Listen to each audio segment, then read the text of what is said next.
Okay, go watch TV, baby. Okay, hello, hello. Hello? All right, Yes, sir. sorry about that. No, sorry about that. I don't have Zoom Pro, so it just cut Oh, out for oh, me oh, from okay, time to okay. time. Oh, all right, all right. Well, is Preston back on? Yes, sir, I'm here. Okay, great. I'm the same thing. I don't have Zoom Pro, so I think it's after like 45 minutes, it's gonna cut our. Oh, okay, okay. Well then, okay, that's cool. I'll get through my stuff a lot quicker now.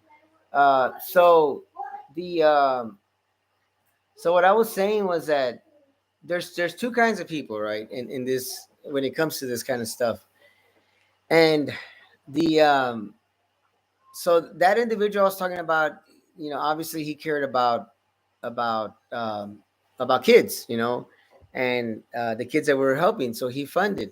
And then there's individuals that care more about the money, the financial aspect of it. So I'll give you a quick example. I went in front of the mayor of San Antonio, and I told him about all the kids that we had helped, all this, a lot of the situations that these kids come from. Um, when we say the word at risk, it could mean that they're at risk, physically, it could be mentally, it could be that there's abuse, and he cared about it, right? I mean, he showed genuine interest in that, but we're talking about a time where they're dealing with their budgets, right? So they're looking at where they're going to cut, who they're going to fund, and all that stuff. So the answers I got were like, well, we got to look at everything holistically, and we got to make sure that the program is going to help. And so I went back to my office and I said, well, how do I make an individual like this person understand the the severity of the issues and how we could help? So I created what they call the pie, what I call the pie approach, right? Which is prevention, intervention, and enrichment. And so prevention is the number one thing, like if you can prevent things from happening, I mean, we should, right? If we can tell a young kid, eat this, eat that, let's go exercise 30 minutes a day, the importance of it. And if you can prevent them from gaining weight and getting childhood obesity or childhood diabetes by being active, that's great, but sometimes there's intervention where they already have issues, where they come to you where they're already obese or they have diabetes, or even they're in trouble with the law, so they're in the juvenile system and that kind of stuff. That's why we do intervention.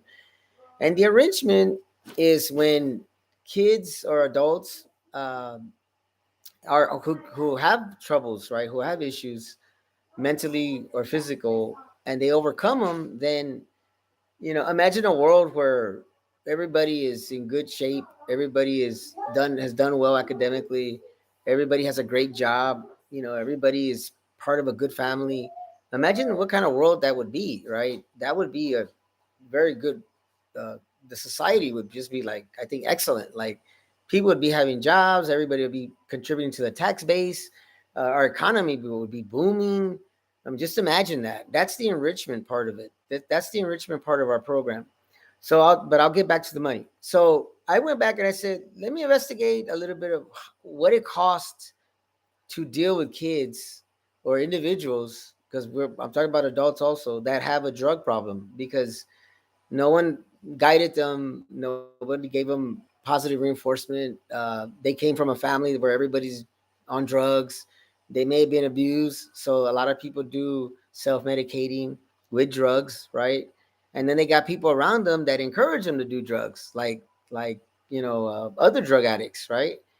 And then but what does it cost to deal with those kind of people, with people who are kids who are already in the juvenile system, who are drug addicts already, to house them, to give them their medication, to service them? It costs millions of dollars. Right now it probably costs billions of dollars to deal with individuals who have a drug problem. What does it cost to deal with homeless people? It costs millions of dollars. So I went back and I looked at it, and that's the stats that I have there. Is what does it cost to deal with individuals who have these problems? And it's in the millions. It's probably in the billions. The updated numbers are probably huge right now.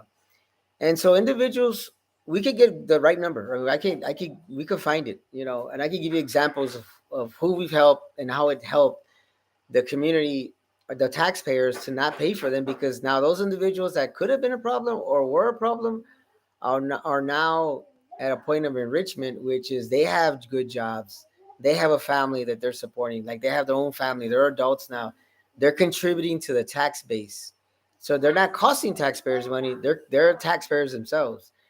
I have examples of that, and that's where you can get to the meat, the heart of some people, where they'll talk about, wow, if I give you $1 million, you think the potential of saving taxpayers is 10 million, 100 million? Yeah, there's a potential for that. And sometimes you have to talk to people like that, because that's what they care about. They care about people, but they care about the money more. And it's not because they're bad people, it's just that they're in a position where they have to care about money, like elected officials, some that have to deal with budgets, right? Like they have to care about that. So I don't blame them. I'm not throwing them under the bus. I'm just saying that there's ways to get our point across to those people as well. And that line right there, that line item, or that on that presentation, that's what that talks about. It talks about that, about what it costs to deal with people who have those serious problems. Let me pull it up real quick. I lost it here real quick. Okay, so let me see. And I'm sure that there's more accurate numbers. I'm sure that the numbers have changed and all that. This is just what I've been using. Now, do you have any questions on that? No, I don't have any questions. Okay, and I know some of this stuff is probably like, it might be advanced or it might not be advanced enough, uh but again, I've been doing this for a very long time, right? So like I've had to like deal with people who just think that boxing is a brutal sport. So I've had to always come back with, well, these are the good things of it, this is what it can do for you, as society, as a taxpayer. So I've had to really like break it down and come back with a lot of different answers almost all the time. And it's no problem, because the more we do it, the more we learn, and the better you can sell this thing, like you can. I've always felt that this program is is what I call world saving. It could save the world. That's the kind of. I mean, maybe I'm not. Maybe that's way out there, but I have always looked at this program like that. Like it's a world saving.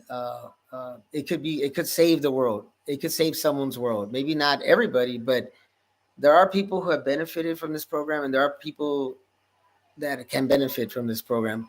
And I get down to the really nitty gritty of, like what I was saying before. I've worked with kids that have been sexually abused, who need something like this. They don't need people yelling at them because they can't throw the punch right, or they have their stance is not right, or whatever. There is a certain amount of discipline that a coach has to instill, but positive reinforcement for anybody is the right way to do it. And I believe that, and I've seen it happen, that that's the best stuff that works. To me, that's the best policy, because you never know who you're dealing with. Either they've told you some of their issues, or they might not have told you. You should treat people like that, because we don't know what they're going through. I myself had a bad childhood. I'm a victim of that. So I look at this way different. I didn't have anything like this. And when I had an opportunity to help kids with this, to help kids who have gone through something similar, like what I went through this program, I really went for it. That's why it's tailored for that kind of stuff. So I just wanted to share that with you guys. That's why I'm so passionate about it. Because I felt like, I mean, for me, it would have helped me. There's many times where I could have,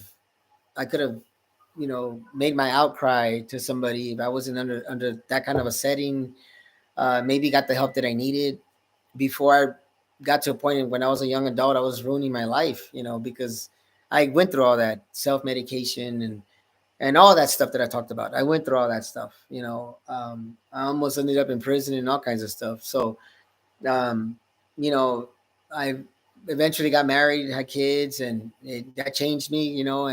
And then I was working with this program, and that changed me too. But then I saw an opportunity to help others through this. So I just wanted to share that. That's why I'm so passionate about it. It's not because, I mean, I know it. I know it works. You know what I mean. So anyway, I'll move on from that. But that's what that was. That's what that talks about. The money part. How much does it save? How much could it potentially save? And again, some people want to hear all that. Like that's what they that's what they want to hear. They care about the money part of it, and I mean, and I don't blame them. I mean, it's just it's something as a society we have to look at. We can't be throwing money right now. The status quo is throw money at the problem, and if it goes away, it doesn't go away. It's probably not gonna go away. It's okay. We threw money at it, and we did our best, and that doesn't work. Like, so at some point, we got to end the status quo. Um, and again, you might not want to tell everybody that because that might be a turn off to them. We don't know who we're talking. So we gotta, kind of soften it up a little bit, but get down to the what we need to talk about, which is, uh, it takes funds to do this kind of work. So let me get to the program needs and timelines. The timelines, we could do away with the timelines. The timelines, I wrote this 6 months ago. I was trying to get funded like by right now. So on my timeline, I was saying I need funding by October, no later into December, and that never became a reality. So we could forget about the timeline part. We could work on that later. But the need that we have is we need a facility, right? A 2,500 square foot, at least 2,500 square foot facility. The goal is a 10,000 square foot facility um, because the boxing gyms are 20 by 20, so they're like 400 square foot already. So let's just say 500. So they're gonna take about 20% of the space, right? Maybe 25% of the space. That's already a lot of spaces there that it's gonna consume. But the goal should be to have a place big enough where we could have practice, we could have all our training, we could train enough kids, not be limited by space, but also where we can have sanctioned boxing shows, where we pay USA Boxing to come in. They bring in all their officials. We have all, whatever teams or participants from whatever team, to come in and participate, compete, and have those shows, because those shows generate funds, right? That's a form of a fundraiser. So there's an entry fee to come in to watch the show, and then there's concessions. You sell the concessions, right? Sodas, water, chips, or whatever. So it's a fundraiser, and that's one way to keep this program going. And that's why I say our goal should be 10,000 square foot building, right? So that's one. We need consistent funding to hire support staff, like the trainers. Like Preston was a trainer for us for a little bit, like that. We need to have 3 to 5 trainers, right? My goal when it comes to kids is, when I was asked before, like, how many kids do you want to work with? I told whoever was asking me 100 kids, not per year, per month. Like, I want to make sure I have 100 kids enrolled every month. And that's like a lot of kids. But for that, you need enough of everything. You need the facilities, you need the staff, the guy in charge, like in this case would be me. I need to be compensated because it takes a lot of time. And so everything needs to be funded well, and that's why I said that we need consistent funding to hire support staff. We need consistent funding to purchase outdated supplies. Boxing equipment like gloves and bags, they need to be changed out every 6 months to a year. So like 1 year is old. The equipment is old already. Most of the stuff doesn't last a year, and it depends on who you're working with. I'll give you an example. If you have a kid or an adult who doesn't know how to hit a bag, like a speed bag, they're hitting it totally wrong. They're kicking it. They're popping it. They're breaking stuff, and that's why they need to be supervised. But even if you have all kinds of supervisors, there's always kids that get away with, or adults that get away with stuff like that, and so things get damaged. We got to replace them. uh, One of the hardest things to do in this world is dealing with people, right? Like that's hard to do because you just you don't want to be mean, but you have to be firm. And sometimes even when you're like that, they still do things, and it's like, what the? I just told you all that, but you don't ever know, right? So like that's the hardest thing to do. I tell that to everybody. Like that's the hardest thing to do is deal with people. So, but I, again, experience and just it's such a fact, right? So we need a 20 by 20 boxing ring to accommodate for our trainings and to accommodate for boxing tournaments and boxing shows. And the timeline is what I had did maybe 6 months ago, and I was talking about the fourth quarter of this year to try and have all this stuff already so that we could get ready for next year, right? That could probably be a possibility. I don't know. I mean, I know we're just going through through this little presentation and talking about it. I mean, we never know what could happen. I'm a Christian person, so I leave this in God's hands a lot, and I pray on it and I do what I can do. But I've broken down before many times, like had my heart set on stuff and it doesn't work. That's not a good thing. I wanted to quit this program so many times. Like, it's unbelievable, right? Like, I've literally gone to my gym and told people I'm quitting. Like, I can't handle this no more. But when you hear people telling you, "Hey, I need this gym because it helps me, it saves me," then yeah, that's what has kept it going. But that only goes so far. I mean, financials are always part of it. Like, you need funding, and I'm not telling you that because I want to quit right now. I'm just telling you, like, I've wanted to quit so many times. It's like, yeah, so I don't leave it in my heart or in my hands anymore. You know what I mean? That's when I was doing it. Like, I can make this happen. No, I can't. You know what I mean? It has to be a collective effort. People can make it happen, not one individual. You know what I mean? So let's all get our hearts broken. You know what I mean? Like, and then we probably won't get our hearts broken. You know what I mean? Because there's too many of us, right? So it's all good, right?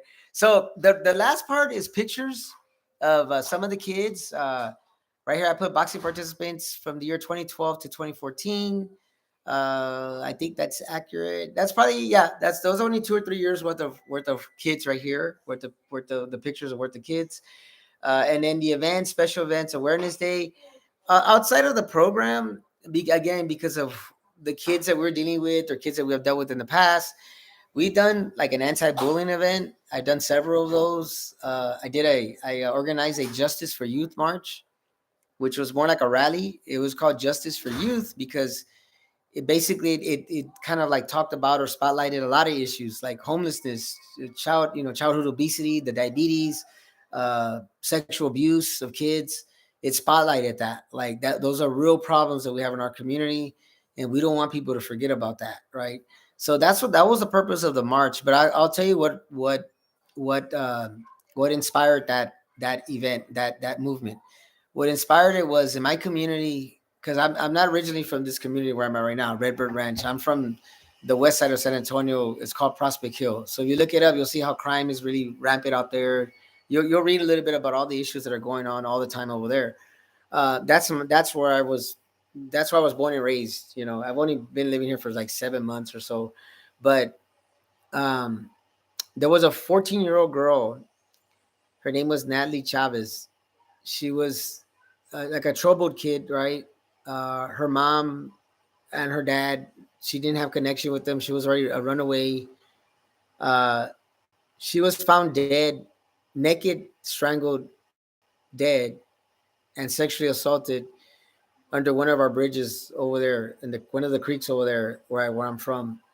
And I had been telling the city for so many years that the last thing that's going to happen, what's going to happen in our community, the last thing I want to hear is that kids start getting snatched off the street and they start getting murdered in our community. And that happened. And that really lit a fire under me. And that's why I did that march, that rally. Um, and I didn't have permission, like, for their family. One of her aunts came through and said, "Hey, I'm with you. I'm giving you permission." But I didn't want it to be I didn't want to be on a mission without permission, right? And so I didn't want to, like, that's what inspired me to do this. But I started to talk about all the issues that she had, right? Like, she was homeless, she was prostituting herself, she was on drugs, and she was neglected by her family, and she ended up dead, in the worst way. The worst way, I think. I mean, left naked. It's pretty sad, right? Um, Just the heinous thing. okay, you're there still? Oh yeah. Okay, Yes. okay. And I'm sorry. Like, let me know if you ever have any questions or interrupt me. That's fine, no problem. And so that's what inspired that march, right? Um, and we did it, and everything. I mean, everything was well organized, and a lot of people helped, and it was an awesome thing. And I was hoping to do it every year, if not that march, but maybe something similar, which we did for about 2 or 3 years. We spotlighted sexual abuse of children, and then we did the anti-bullying, and then we did one other. But by that point, we were kind of getting drawn down. It's a lot of work to do these kind of things, and the spotlight never came, like, from. I mean, like, the initiative never came from the city or the county, which is on them, right? But at least we tried. We didn't let it go out without a fight. I mean, we didn't let her death go in vain, like when nobody cared. I mean, I cared, and the people around me, they cared. Um, and and that's that. I mean, um, it's something that I couldn't, as a leader of the community, I couldn't just let that go by and nobody talk about it. Not even the mayor at that time would. They didn't even mention it. They didn't even come out and nothing, nothing, not condolences to the family, not anything. And that for me was, that was pretty bad. That was pretty sad, and I didn't want to, let that go like that. So we did what we did, and we kept it going as much as we could. And it's something that I would still like to go back and redo. I would like to do a Justice for Youth March Part Two. But reality is that we need to get all these things in order. This is why we're making a push for funding right now, because we need to be stable before we can get into those things again. Thank you, Mia. So I just wanted to let you know about that. And I might have a picture of it here on that PowerPoint. So the organization has done more than just boxing and referrals. I mean, it's done action days like that. Thank you, baby. And then we did like I think that was like we did like a community service where we did like a food clothing drive for a homeless shelter. And I put parent involvement because when we do like fundraisers and stuff like that, or even these community services, most of the time parents are involved, and we have to get them involved because we need help. So yeah, a lot of parents have been involved, and that's great. Let me see. Slide the second to the last slide is the Justice for Youth. That was like one of the banners that we had, and those are some of the pictures of the rally, of the march that we organized. And then the last one is just kids working out. We have our ring was, we had our outdoor ring and we had an indoor ring, and that was that right there. That gym, that used to be my gym. That was the facilities that I was at. It wasn't my gym; it was the nonprofit's gym, but I was in charge of it. Eventually, I had to sell because with COVID, we ran into a lot of problems. We were always running this youth program, but those houses that are there, I don't know if you see them or not. Yeah, they're not really in the picture, but there's two big buildings there. We use them for emergency housing and for housing for individuals on unlimited income, like people who are on Social Security or SSI. We are The rent was $500 a month, all bills paid, and it was just for one room, right? It was like a shared living, and it worked well in the beginning, but when COVID hit, things went. So I did this 4 months before COVID hit. In order for me to do what I was doing with this housing thing, I got a loan, on behalf of the organization to renovate the place. And then 4 months later, COVID hit, and then people stopped paying rent. My loan was based on income from the rent.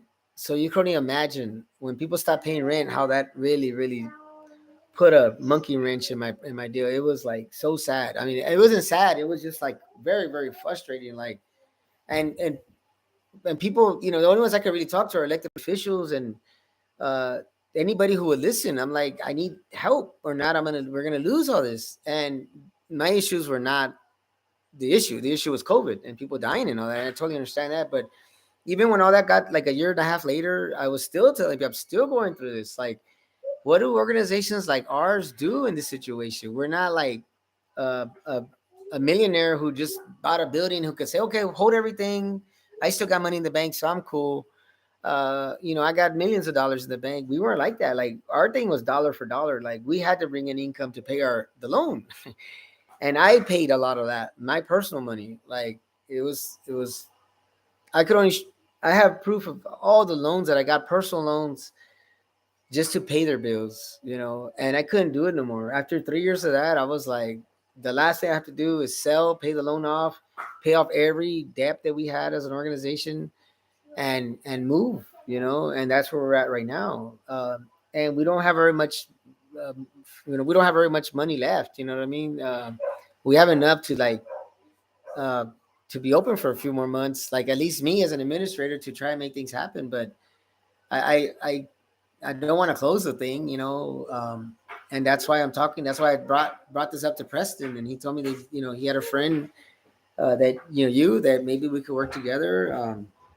And I know I've been trying different things, and let's just see what happens. You know what I mean? But that COVID was a bad thing for everybody, but it hit us in a different way too, because I mean that financial part was just like devastating. Um, and the people in the nonprofit, like they this was all my idea, and they liked it. It was working. It was like, wow, we're generating income now, and we're helping people with their housing issues. And then that happened, so it was like all this fell on my shoulders. That's why I felt, I felt compelled to pay it personally. You know what I mean? Because I couldn't let it go down like that. I couldn't let them lose their place. You know what I mean? But anyway, I mean, eventually they sold. They didn't lose it. At least they paid off their loans and everything, and and that's good.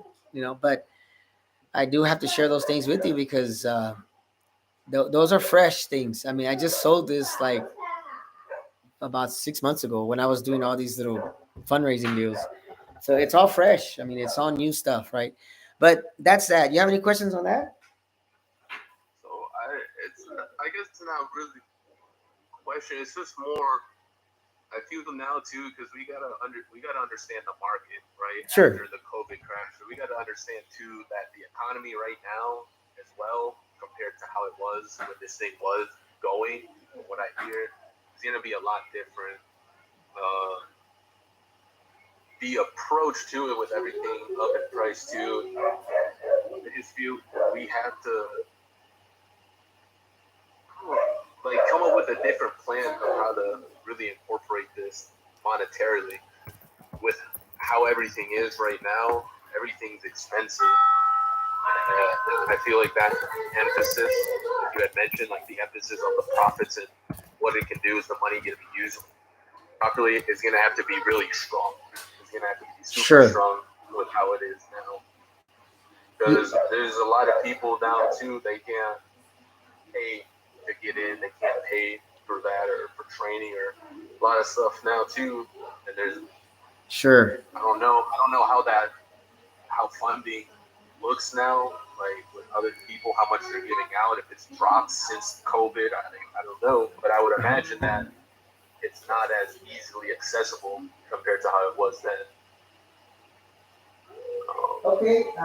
Yeah, but the one thing that is consistent right now is the mental wellness. So hang on 1 second for me, please.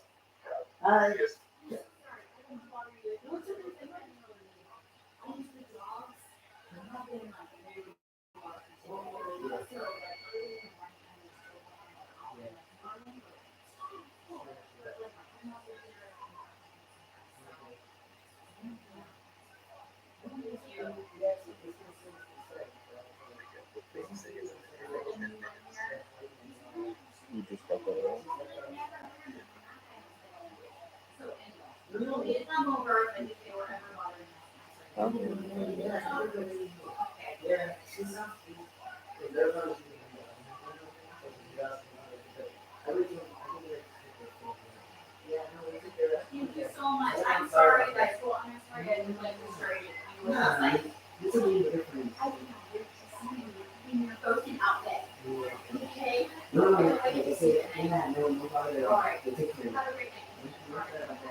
You're going to be able to start up another one, right? Yeah. Let's probably go ahead.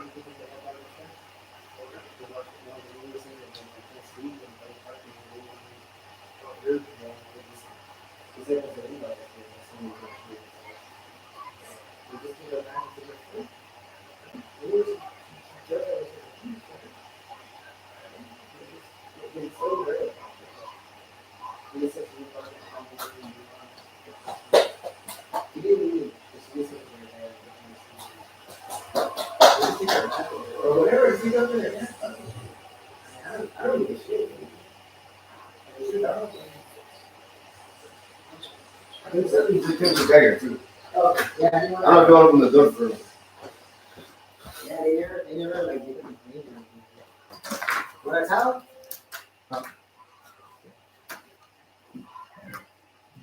Okay, hello. Yes, sir. Okay, I'm sorry about that. There was one of my neighbors just came in real quick. Okay, so let me tell you let me tell you something that's new. That's a new thing to me, right? And remembering that I've been involved with this for over 20 years with this program. I've kind of like seen it all, heard it all. And the new thing, and it's directly attributed to COVID, is the is social anxiety, right, from kids and adults, right, and homeschooling. So right now, what's happening is that a lot of kids, have social anxiety because during the COVID, a lot of kids stayed home, right, for a while. They did the homeschooling, online classes and all that. And so I think it lasted a year or more. And so now you're asking kids to go back to school. Um, Kids that were toddlers, right? Like let's say 4 or 5 years old at that time, or even 3 or 4 years old, let's say, they didn't have social interaction. And then 3 years later, we're asking them to go out and be interact. So they don't know how to act. A lot of kids, they're barely learning how to act socially. Those are little kids, but teenagers and preteens, they're having issues right now. That when since I moved over here to this new community and worked with these kids over here, um, and I'll say that from an economic standpoint, the families over here are able to pay a little bit for like um, for programs, right? And and they care about their kids, and the kids are not comfortable in school. Some are taking them out of school, some are homeschooling them because some parents are still working from home. So I'm running into that right now. So what I'm running into is that there's many kids that have social anxiety. They may have had anxiety already. Now their anxiety is like at a different point, right, in life. Like it's been enhanced. Depression is a major thing right now, and a lot of it is attributed to the COVID, right? Um, and so those are things that are going on right now that there may be funding for that right now. The federal government right now, as we speak, might be dealing with this right now. It might be so much of a big problem that they're like, well, we got to start working on this. You know, we got to spend money on trying to get kids back into society. School districts are closing down. They're closing schools down because enrollments are down.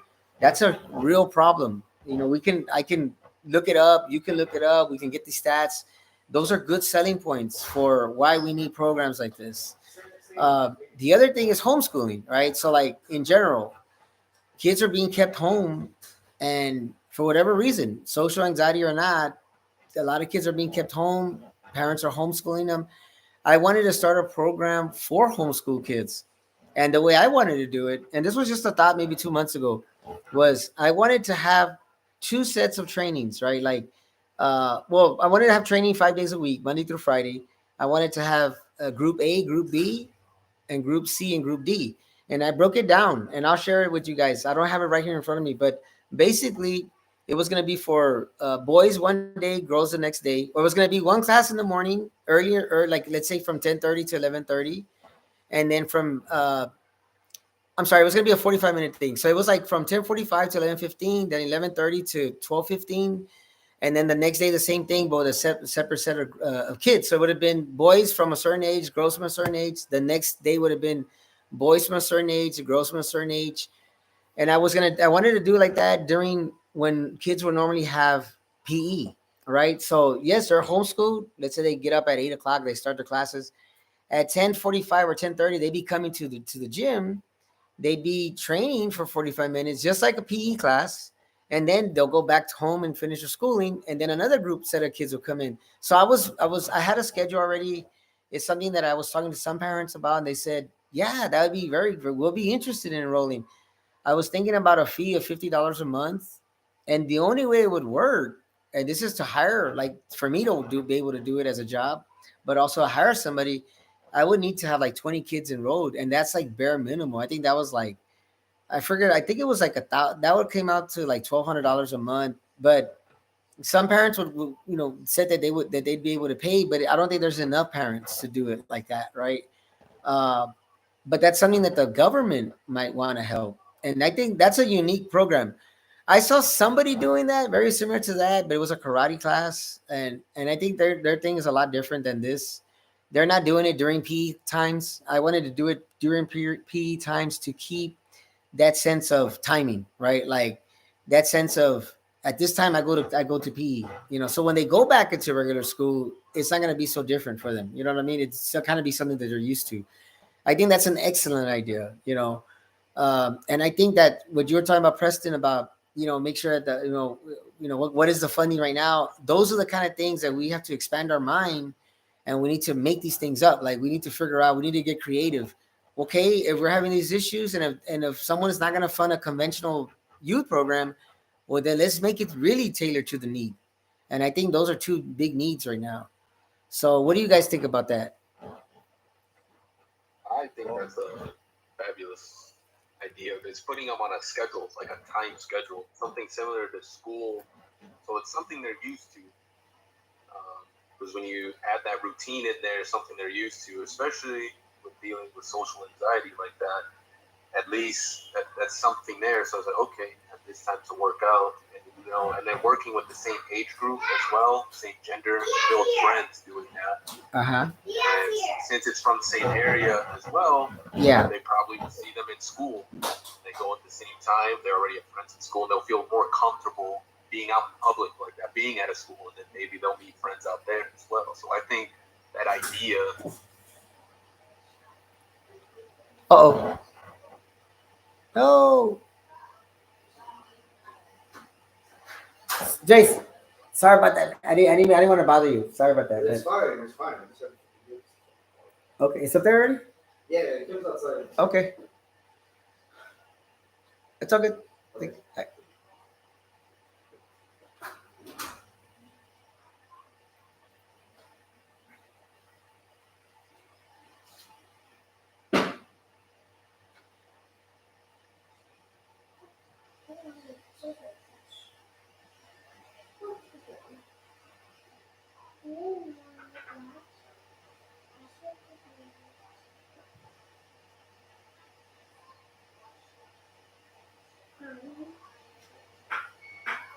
Okay, we're taking a quick pause. We'll be right back.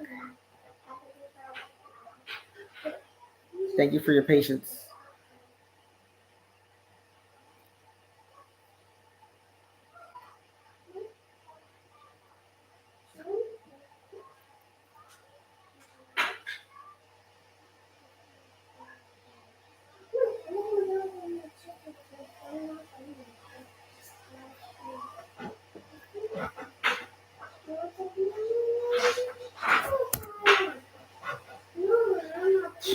Okay, we'll be right back. Let's get back in here real quick. Thank you for your patience. Please comment if there's anything you want us to talk about. Please make a comment. Please feel free to share this with your friends, family, and maybe we can get you connected as well. Here we go. All right, sorry about that. What do you say? Easy profit, easy. Okay. Yeah. Okay, we good, guys? Yeah, Yes, this sir. should be good. All right. Next time we get on, I'll maybe I can do it, and maybe I can subscribe to. We'll get us all like on a good connection where it won't be cutting off. But yeah, and I'll just, I know I was asking you if I had any questions on that. So, you know, now that I'm thinking here, the idea was, you know, these kids that have the social anxiety and all that, or maybe even like special needs where, you know, they're not used to being around too many people or whatever. And I'm saying this because some of the parents told me, well, I mean, you know, my son or my daughter doesn't like to be around too many people. So I limited it to 5 people per class. So that's how I came up with the 20. And I was talking about five boys from the ages of 8 to 11, 5 girls from the ages of 8 to 11, 5 boys from the ages of 12 to 17, and then 5 girls from the ages of 12 to 17. Group A, Group B, C, and D. A and B would be on a Monday, C and D would be on a Tuesday, Wednesday would be A and B, Thursday would be C and D, and then Friday would be the first group, which would be A and B, and then starting the next Monday would be the older kids, the C and D, and then going like that. So at the end of the day, they would receive about 5. They would get all groups would get at least 10 sessions of training, right? So it was something like that. And then the money, I just kind of made up the amount. It was just something I was trying to come up with like a budget and something that I thought that the parents could afford. and some parents said yes. That's something that I might want to try it anyway, right? But I don't want to do something that's gonna fail, and where I'm gonna have to say I gotta pull out because it wasn't enough money, all that kind of stuff didn't work out. We don't want to do that. If we're gonna start something, we want to keep it going because consistency. And and I hate to be talking about myself a lot, but I've been asked by a lot of people questions about this program, right? Like many different people for different reasons, with different agendas. And I told people, and I'm always honest about everything. Like that's one thing about me. I'm a very, very honest person, even brutally honest, even about myself, even about this program. So I'm not gonna like sugarcoat anything, because when we do that, we're not providing justice for anybody. And I told some folks honestly, we should not even be training kids right now. And they were like, well, why? And these were out of towners, right? They wanted to know about San Antonio and stuff. I said, because we're not doing the best job that we can. And they were like, what do you mean? You're not? Yeah, I'm doing the best I can do. I know my dad is doing the best he can do, but we don't have the means that we need to do this job 100%. And that's not on us. That's not on us. Like we're doing our part, but we should be doing a better job. And we just don't have what we need to do a better job. Like we don't have the support staff. We don't have the best equipment. And really, I don't care about the equipment so much. Because, like my dad always told me, you yourself and he himself, you're the resource. You can teach everybody how to go run and teach them how to throw punches. You don't need so much equipment all the time. But it's more about the help. Like, I'd rather have manpower and woman power, like that power. Like, I'd rather have that support than a $1 million bag. Because $1 million bag is not going to teach anybody anything. It's not going to be there for them emotionally, right? Like even to give them that, it's not going to give you positive reinforcement, that's for sure. So I'm really honest about that. And these individuals, there were 3 women, right? And they kind of like, wow, they were taken aback by that. They were like, wow, are you serious? Like I'm being very serious. Uh, that's what it takes. And one day in their life, when they go through their job, whatever it is, they're gonna feel like that. If they're not getting the support they need, they're gonna be like, wow, that guy was right. Like we're not doing the best job we can do because we don't have what we need to do the best job. So again, I just wanted to throw out there.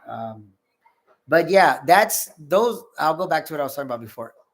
Social anxiety is huge. Mental wellness is a big thing, and homeschooling right now is a big thing. So they need resources. We could be that resource. And I'll tell you this: what would it take for uh, to get the proof? Like we need at least 3 years. Ideally, we need 5 years to show our funding sources that this is making an impact.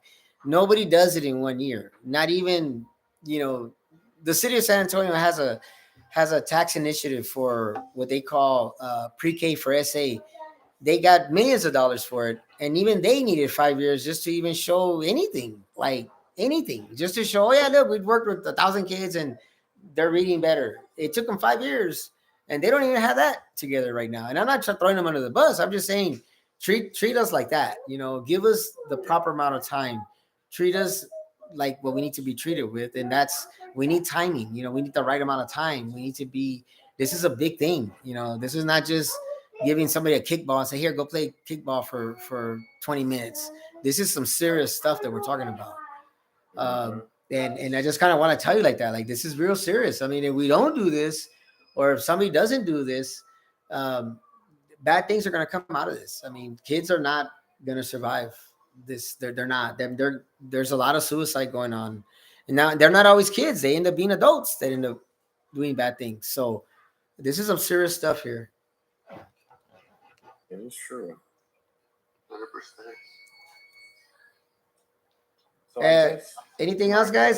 There's more attachments there, and they're basically just. I think it was just a quick. One of them was a little budget that I put together, just something to have like talking points, and that's a small budget. Relatively small. It's $100,000, but that's not. That's like for the first year, and that's not even really what it needs to be. But that's just something to kind of have a guideline. Let me see. I was trying to pull it up real quick. And I think you guys may have that one. Let me see. The TA budget, yeah. Okay, and that one, and then there was some service models that talks a little bit about the childhood obesity. And again, because I was from downtown San Antonio, basically the west side of San Antonio. A lot of the stuff is from San Antonio, Bexar County.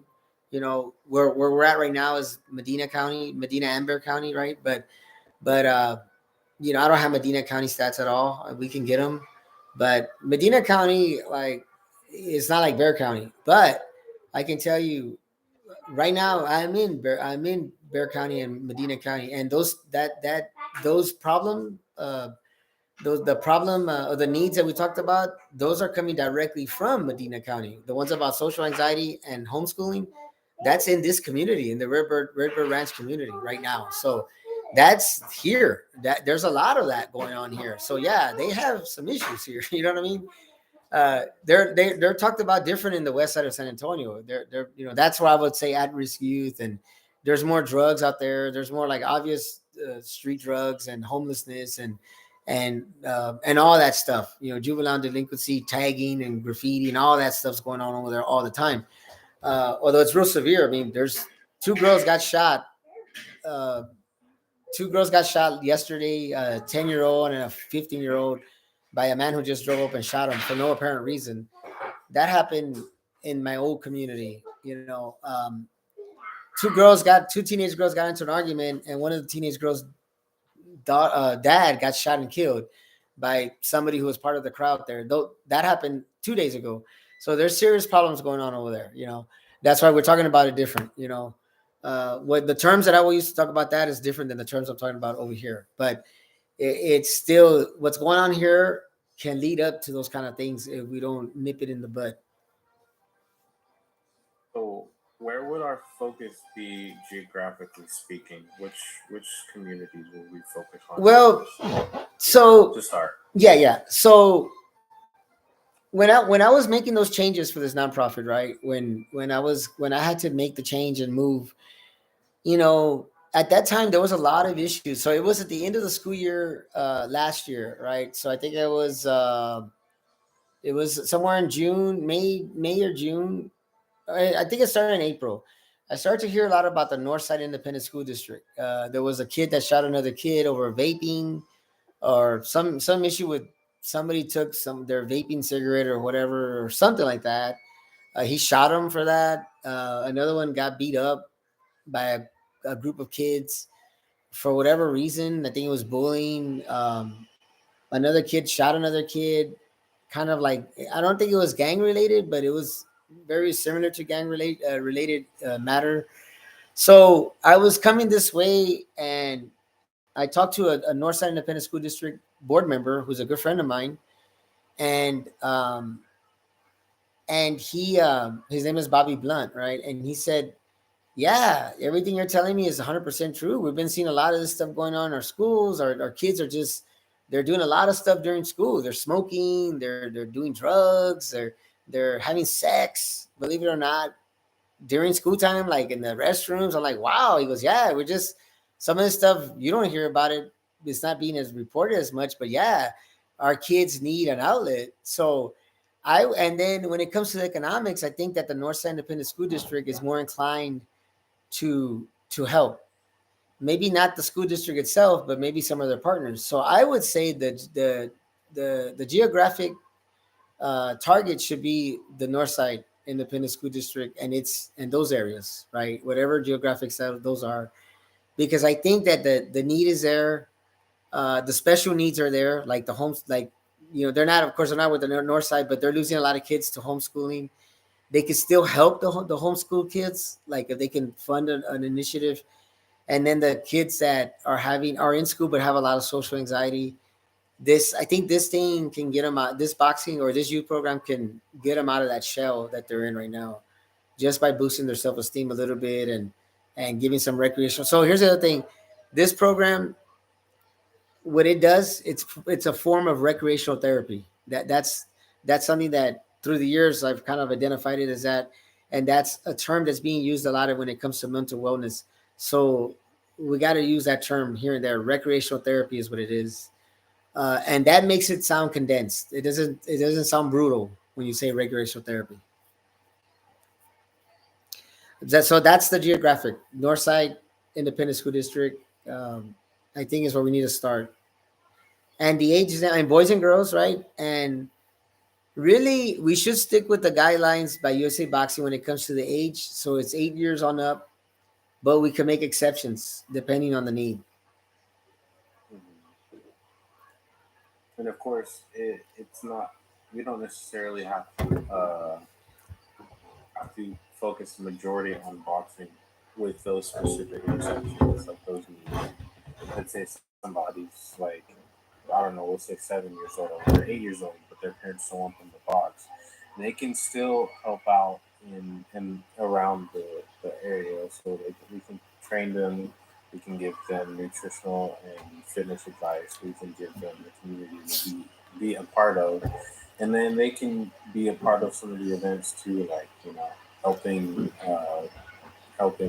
do like the mitts or encouraging other people to do different workouts with them, stuff like that. Yes, Getting sir. them involved in more of the community side of it rather than us training them. They can be there to serve more often, if that makes sense. Yes, no, that's 100%. That's 100% accurate right there. So that's perfect. That's and then there, I'm sure as things go along, we could add a little bit to that. But basically, the opportunity to participate is huge for them. And one other thing that we've developed through this program is what we call what it's called. I mean, we didn't make it up, but it's called peer to peer training. So sometimes we get kids who get trained, and they help to train other kids. And that's part of our peer to peer training component, and that works well. Those kids that we talked about that you mentioned about like an 8 year old, to some extent, I mean, at some point, if that would like a kid would be around like that, they could become a peer to peer trainer too. You know what I mean? Like, let's say a couple of years and they're now they're 10 or 11, and there's another 8 year old that comes in, they could be working together. Like, he could be the leader. And one thing about this program again is that, and again, as we're talking, things just keep popping up, is that we we're really here to train leaders, because a lot of the kids that come here have these needs, and when they can overcome those needs, you know it'd be nice if they could help someone else who has a similar need that they had before, right? So they'd be in leadership roles too at some point, and I think those are things that they're factual, right? But they need to be told to people, because we're not just developing we're not just helping people get over issues. We're helping them to help others at some point. Right. And these kind of programs, they never go away. Like, they never, the impact never goes away. Like, I mean, there's been so many people that that come around, and they're adults, they're not kids anymore, and they have kids now, and they always seem to say good things about the program, how it's helped them, and how it's even helped them be good parents, and they try to get them involved in extra curricular activities, like not so much boxing, but anything, basketball, football, anything. I mean, it helps. Everything, all those things help. uh, and I believe this program has the potential to incorporate all those things in it. All the sports, even music, and even culinary activities, like learning how to cook and stuff like that, because a lot of it is, like you mentioned, is nutritional. How do you eat? I mean, what are you eating? So it only makes sense to teach individuals how to cook too. You know what I mean? Because you're talking about food, right? And again, it goes back to the facility. It needs to be big enough to be able to handle all that. But I mean, I know that's far down the line. It's just those are the things that we got to kind of keep in mind. You know what I mean? Right. Any other questions, guys, you may have? And we could certainly meet again. I mean, I first of all, I know your name is Jalen Walker, right? Yeah. Yeah, okay, okay. And we didn't really get like introduced. We just kind of went straight into it. I guess he might have mentioned your name, but thank you, Jalen. It was nice meeting you. We're not finishing the meeting. If you guys don't want to, I wanted to make sure I got that that I thanked you, and then Preston, thank you for connecting us and for your time. I hope that we can really make some things happen with this. I hope something comes out of it, and we can start working with some kids very soon. I hope so too. Like I said, it's been fun. Yeah, definitely. So, that's a good man for sure, brother. Yeah, put the work in as well. I think the talk was definitely good. The bouncing ideas and stuff like that. Yeah. Anything else that if anything comes up, I don't know if you guys have anything else, any questions. If there's anything that comes up, feel free to email me or text me. Um, and email is better because from an email I can research, or I can grab my stuff from my computer and I can send it right back to you. And of course on a phone that'd be harder to do, but the emails work better for me. I can research fast. I have a lot of stuff in my computer, so I can send you. I probably have some of the stuff already. I can send it to you real quick.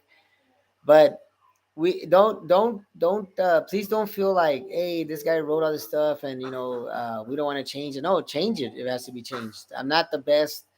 I always have grammar issues. You know what I mean? Like all the time. I have good thoughts, but they don't always come out good on paper. So like, if something could be written better, hey, by all means, that's what we're here to work together for. To work together with. So yeah, don't feel. Just feel free to, like, hey, can we change this? Yeah, change it. That's just the basic principle stuff. But if it could be spelled out better, let's do it. Well, I definitely think that get going on this, see where we can get sources from, see where we can get funding from, and see how many kids we can actually start getting going with this too. Of course, until a facility does come around, just to come to the local area. Oh, okay. Now I had remember Preston, I talked to you about. Of course, we're talking about right here. We're talking about like bigger, like big funding sources. Like, I don't know, corporations or even government entities like the city, the county, that kind of stuff. But I had told you that we are a 501(c)(3) organization. Legitimate through the IRS code and all that. So, we have accountability. We do a report every year to them, like every other nonprofit does, and it's like an income tax return. Like when we all file our income tax, same thing for the nonprofits.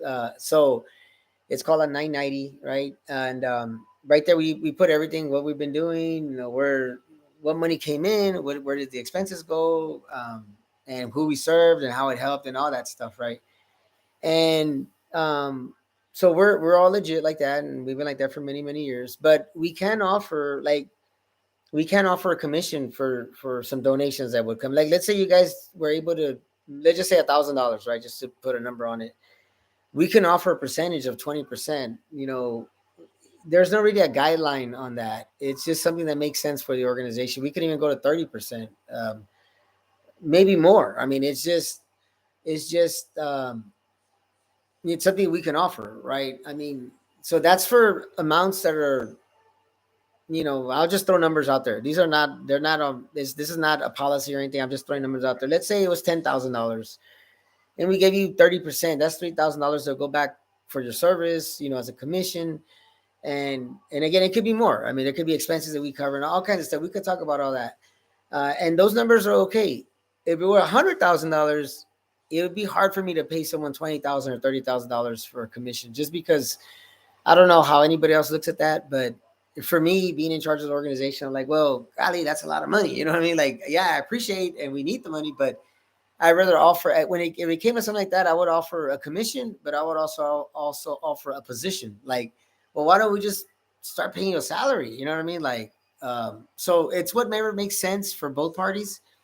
And again, I'm a very honest person, and I'm not a greedy person. My job is just to keep this thing going, but I'm a very honest person. Like my dad used to tell me, my dad used to tell me two things about me. He said, you're very honest and you're very nice. And he said, sometimes you're just too honest and you're too nice. And, but that was my dad. He started all this stuff, and he's my dad, so he could talk to me however he wants. But I understand why he told me all that, right? It took me a long time to really, really understand. It took him dying for me to understand what he was telling me. But but it's still, the bottom line is not me, it's not him. The bottom line is what we're doing for the community and who it's helping. So we just want to keep it going, and but I did want to tell you, I'll throw that out there. If you guys would get some kind of contributions, you can make a commission if it's big money, which we're really shooting for, right? Or that's really like our goal, right? But we could work something out. I mean, don't ever feel like, hey, he's gonna kick us out of the way or like that. That ain't gonna happen. You know what I mean? Like we're all in this together right now. You know what I mean?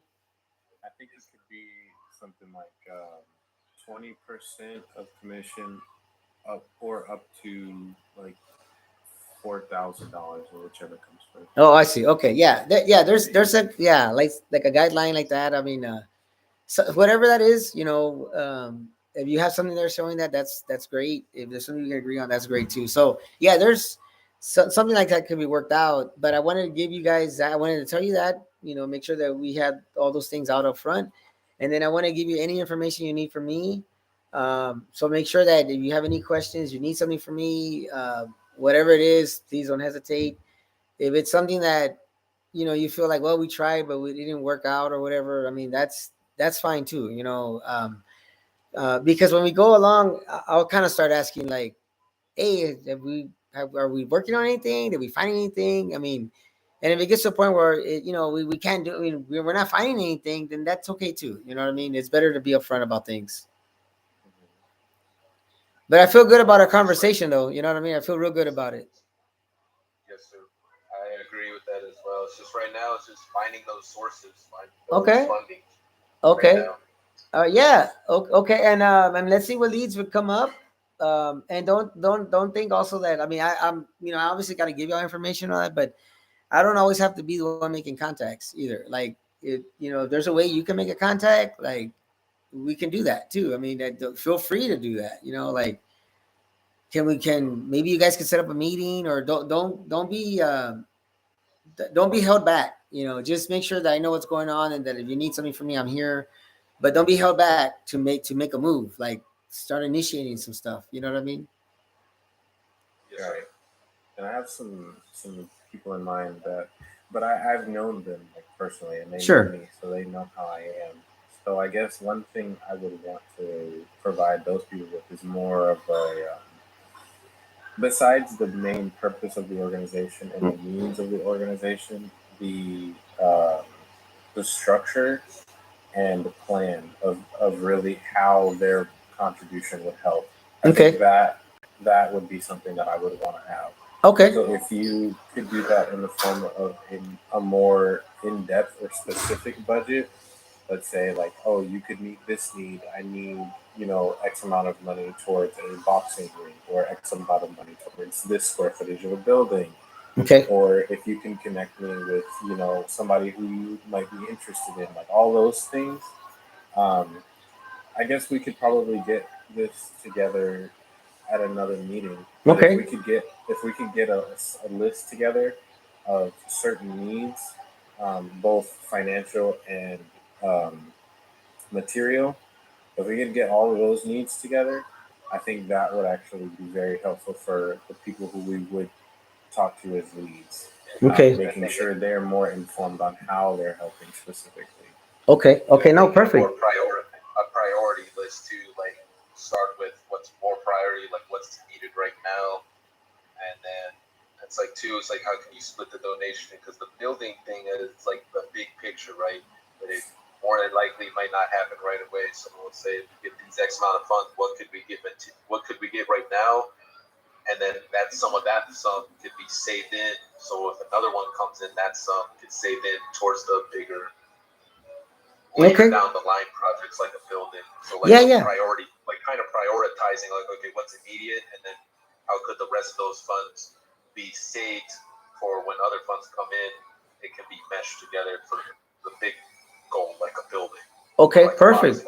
Yeah. Perfect. Perfect. And so okay. So let's. I'll start getting whatever I know about that.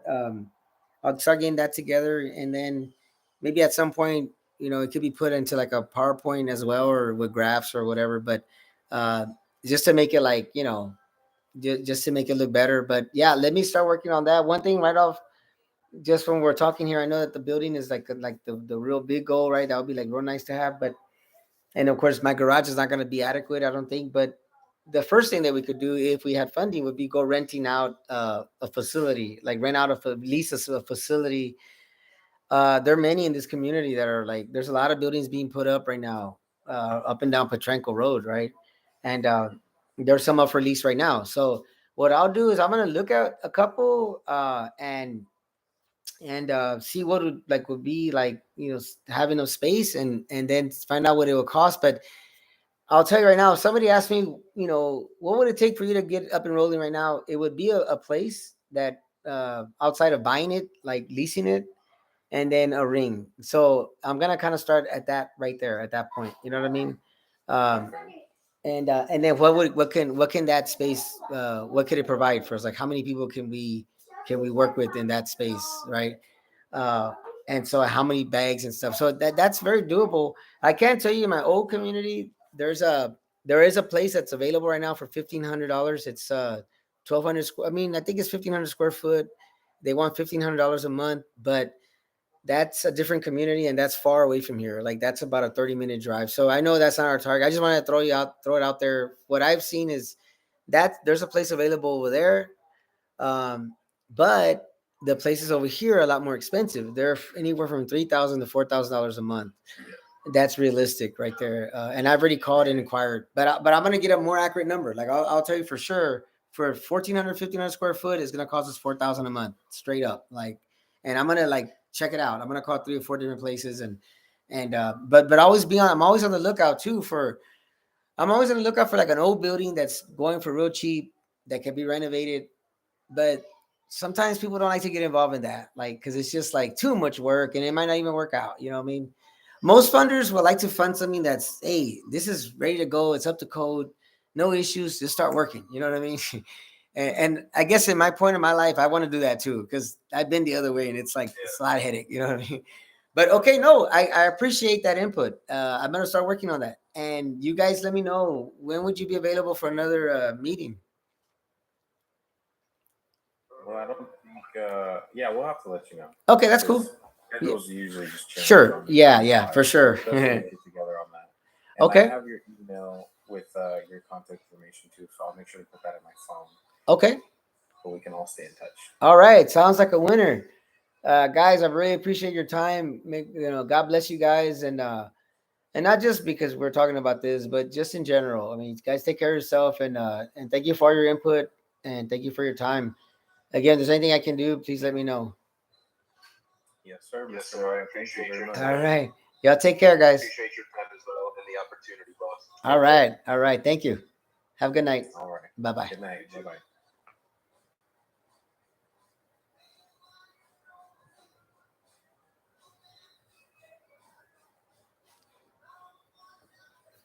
All right.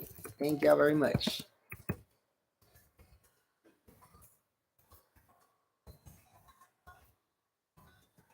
Here is the info for the nonprofit. Yo, how's Rock? What else you know there? Advocates network.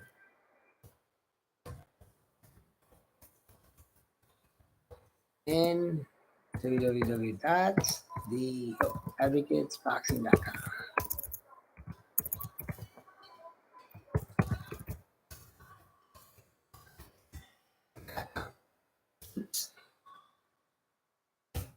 And there it is. All right, guys. Have a good night. Take care.